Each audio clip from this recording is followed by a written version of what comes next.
So The Mutants is a bit of a different serial for its writers, and a serial I've come to view very differently after my most recent rewatch. We have quite a lot to talk about, so let's get into things. So The Mutants begins in the far future and spends a good chunk of time establishing the setting. The entire first episode is spent on this, with the Doctor and Joe mostly separated from events while things move into place. This episode is strong because of it, and getting to spend so much time with the supporting cast allows us to really know the characters and their dynamics with one another. It also serves an important job, and that's immediately establishing that the Marshal is the villain and not the mutants, who are the victims of the story, with this happening in the opening scene. This choice is a good one, as I think due to the serial's inspiration, it makes sense not to hide who is the real villain here, and I think even from a storytelling perspective, it's not something which could have been easily hidden without causing plot issues. Let's talk about the Solosians first, and why they're becoming mutants. So calling them mutants is technically an incorrect term, as this is a bit of a mystery in the serial, as the people of the planet are changing, but it's revealed that this is actually a form of metamorphosis, similar to how caterpillars become butterflies. But the Marshal has caused this process to happen early due to his experiments on the planet. So a lot of what we learn about the Solosians is built around this change, as it's such a notable thing that we don't get much insight into their culture. We do get bits and pieces of their culture, but it feels more like they are made to resemble a real world culture rather than have their own unique one. This lack of culture doesn't really hurt them, as the serial instead gives us some strong characters in the form of Kai and Varen, who are the faces of the different sides of their society, the ones who like the humans and the ones who don't. This does give a good insight into how humans are viewed by the Solosians after their centuries of power, although I do think they could have gone further with this dynamic between Kai and Varen, as the two dislike each other but don't really share many scenes.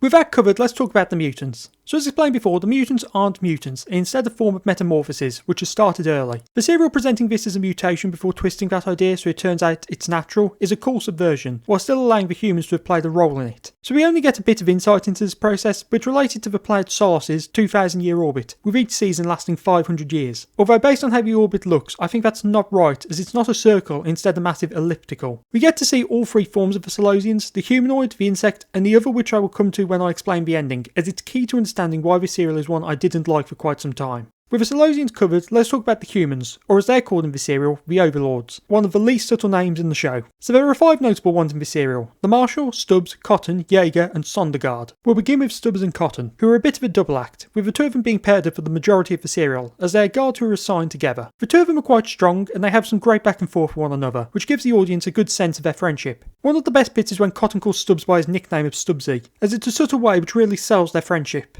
These two end up rebelling against the Marshal when they realise he's evil, and leads them to helping the Solosians, which would lead to the death of Stubbs, which is quite a powerful scene due to how well they established the friendship with Cotton. Plus it feels like one of the very few times we get the death of a good guy, especially prior to the final episode. As a duo they're strong, but because of Stubbs' death, it means that Cotton spends some time as a solo act towards the end. Although due to how late his death comes, it means that there isn't much time for Cotton to react to the death. There is one moment, but after that things don't calm down enough for it. One big thing to say about Cotton is that at the end, since the Marshal is killed, Cotton is put in charge of Skybase, while it assists the Solosians in completing their metamorphosis, gaining the rank of Marshal, which given that Cotton was played by a black actor, makes it feel like an incredibly risky and bold decision back in the day. Now we have the two scientists, and we'll begin with Sondergaard. So Sondergaard was a scientist who studied the culture and history of the Solosians until he mysteriously disappeared, which was at the hands of the Marshal. Sondergaard is introduced around halfway through the serial, and spends most of the time off screen, with the majority of his importance coming right as he's introduced, with him helping the Doctor to decipher the ancient tablets the Time Lords gave him to deliver, and then leading him to the crystal which plays an important part in the metamorphosis of the Solosians. That's about it for him, with him being more interesting in concept, but doesn't get a chance to really show off his knowledge of the culture of the Solosians due to his introduction coming when most have begun mutating, although he does spend a bit of time trying to help the mutants towards the end. Now we have Jaeger, who is the more interesting of the scientists, partly due to his much greater screen time, but also due to his dynamic with the Doctor. So Jaeger works with the Marshal and is the one responsible for the experiments on the atmosphere of Solos, although this was all done under the orders of the Marshal, who is constantly rushing him throughout to meet his demands, most notably on terraforming the atmosphere, which nearly wipes out all life on the planet. This dynamic is great, as the two get into constant arguments, usually because the Marshal wants everything done immediately, although the dynamic he has with the Doctor is even better. Due to the lack of care for life shown by Jaeger, alongside his lower intelligence, we constantly have the Doctor insulting him or taking advantage of his lack of intelligence, as he proves to be quite gullible. There are several occasions in which the Doctor nearly kills or heavily injures Jaeger during their experiments to both find out what's inside the capsule and later when trying to restore the atmosphere. Jaeger isn't the most interesting of characters without these dynamics, as there isn't really anything to him other than evil scientist, although it is clear that the Marshal is the bigger villain here, although Jaeger doesn't want to lose his position. Now he does tend to put up a big fight about everything, but it always falls on deaf ears, although this clearly comes from a place of not wanting to be interfered with by others rather than morality. Now for the Marshal himself, who is the best character in the serial. As the villain, the Marshal has a lot of presence, with him being a constant force who does get his hands dirty in his attempts to kill anyone who stands in his way and take solace for himself. He does feel like a very cartoony villain at times, which I think has to do with the performance, although that performance also makes him a very dominant force throughout. I've already talked about his dynamic with Jaeger, but like with him, his dynamic with the Doctor is even better, almost entirely as he gets a chance to spar against someone who stands for everything he doesn't. The constant back and forth between them, with the Marshal constantly having power over the Doctor until the end, is great, and when the Doctor does finally gain power over him, it's quickly taken away from him due to the appearance of a mutant. The Marshal also has dynamics with the Solosians due to him wanting to control their planet, with his introduction being used to show his disregard for them, with him callously killing a fleeing mutant and then reporting it as being found dead. This continues on Skybase, when he sets up events so that he can assassinate an official who is in the process of telling the Solosians that they are releasing the planet back to them and leaving, this being the first step in his master plan to continue holding power over the planet. One thing which isn't unique to him, but he is the most prominent person to say it, is calling the mutants mutts, as well as clearly some form of derogatory insult. But it's his delivery of the word which really makes his opinion powerful in a single word. He does ultimately get his comeuppance at the hands of Kai, but we'll come back to that soon enough. He's a really strong villain, as he's unrelentingly evil, and at the same time you can understand his motivations. While he obviously wants power, he is trying to assure the future of humanity during a dangerous time for them, although that is definitely the second of his priorities. So now it's time to talk about the Doctor and Jo, beginning with Jo. When it comes to the use of Jo, the serial varies, with her not being the most important, but often showing courage despite the dangerous situations. We have her showing courage in going after Kai towards the beginning to get him for the Doctor, but it leads to her capture and being a bit of a damsel in distress for a bit. Jo is mostly used to explore the planet of Solos and learn about the plight of the people, and the history of the planet since humanity arrived, alongside being the one to discover the chamber which contains the crystal, which leads to the Doctor realising its importance. The fact she's separated from the Doctor for the most part does work to strengthen her, as she has to be a lot more confident in herself, and giving her plenty of opportunities to have arguments with villains without the Doctor interceding. One of her best moments is when she is freed by the Doctor and has to free the others from capture, which shows off her ingenuity alongside her humour when she requests the keys and the Sonic back. There are plenty of moments where her humour is perfectly written, which gives her presence throughout. The Doctor, on the other hand, is very proactive throughout, with him getting to interact and work with various scientists, which both show off his scientific side alongside his ability to problem solve. Since a lot of the serial features him in laboratories, it means there are plenty of moments where he is able to show off his intelligence and abilities, with him introducing a very wacky technique called particle reverse, which allows for things to be reversed in whatever way the plot wants, with it first being used to try and find out what's inside the package, while later being used to solve the radiation problem from the failed terraforming attempt. Yeah, it's scientific mumbo jumbo, but it's fine. The serial also restricts the Doctor a lot when he's on Skybase, which forces him to find ways to escape or achieve his goals while under guard, which is a great change up for him. And when he does finally get to speak the truth, events take a turn putting him on the back foot again, and it's surprisingly good, although he ultimately plays no part in the Marshal's defeat. As though he is the one to find the crystal, by the time of his defeat he's just sort of watching things as they wrap up.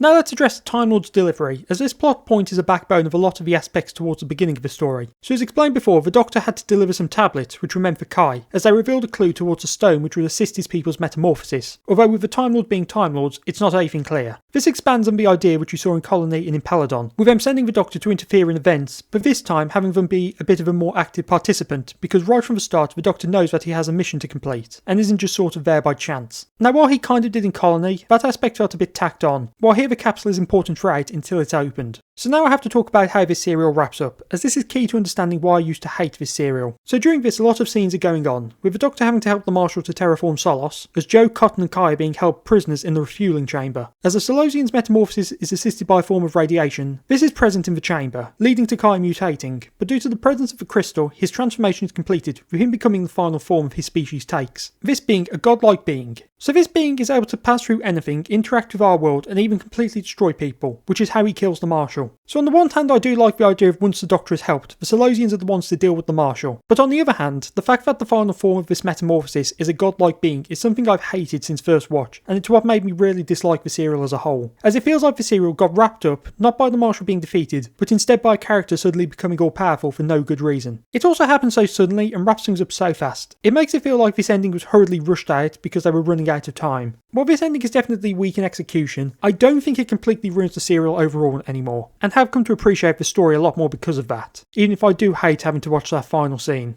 So with the serial covered, let's talk about the restoration. The first 2 episodes were restored with reverse standards conversion, while the remaining 4 are from the original videotape. On the behind the scenes we have a few things to talk about, and let's begin with director Christopher Barry, as this would be his final serial he directed of the Purple Era, as he didn't get along with the Star, and after 2 serials he decided to take his leave, until the Star left, which we will come back to when he makes his return. This is also the final serial to have music composed by Tristan Carey, who had worked on the show since the Daleks, although he had taken an extended break from the show since the Moonbase before returning for this serial. Next up we have Cotton's casting, as originally the character was meant to be a Cockney, but director Christopher Barry decided to cast Jamaican actor Rick James instead, although he did still have the Cockney dialogue, which you can sometimes tell he was struggling with. Although, a minor note, an actor considered for this role was one Colin Baker. I wonder if he'll ever be important again. We also have two notable returning actors, with the Marshal being played by Paul Whitson-Jones, who had previously played the villainous Squire in The Smugglers, and the Administrator played by Geoffrey Palmer, who had only appeared 2 seasons before as Masters in Doctor Who and the Silurians. Another notable near casting to talk about is that William Russell was considered for the role of Varan. It's so weird to think about a previous companion being a one-off character, especially so early in the show, as we know it would end up happening eventually. It would definitely have been weird to see Charlton pop up again like that. Chesterton. Oh, Barbara's calling you. So let's talk about the writing process, as this serial has a bit of history to it. So there are two sides to this script. First we have Bob Baker and Dave Martin wanting to write a story that tackled a big and relevant topic, that being the segregation of Africa, while at the same time Barry Letts giving them one of his ideas to use. The former idea shares similarities to The Savages, as that serial had the same inspiration, and was also coincidentally directed by Christopher Barry, who with both serials toned down the political elements and focused more on the science fiction, for better or worse. On Letts' contribution, he suggested to the writing duo to use ideas from one of his abandoned scripts titled The Mutant, which he submitted back in 1966 for season 4, although Jerry Davis rejected it. This is where the elements about the Solosians' metamorphosis came from, with the name also being carried over and multiplied. We don't know much about Letts' original script, and most of what we do know comes from what elements were carried over into this serial. That's The Mutants wrapped up, and it's a lot better than I was expecting. A lot of my problems with it came from the ending, which I do still hate, but appreciate the rest of the serial a lot more now. It does have its problems, which mostly revolve around the ending and the dodgy science of the particle reverse, which affects a lot of the plot, but for the most part it's quite strong, even if its message has ended up secondary to the science. It's got a great villain, and almost all the characters are great in their own way. It's a far better watch than I was expecting it to be. But with the Doctor and Jo back on Earth, the Master makes his return and plans to use a crystal to unleash a creature of immense power that will make him more powerful. Next time, the Time Monster.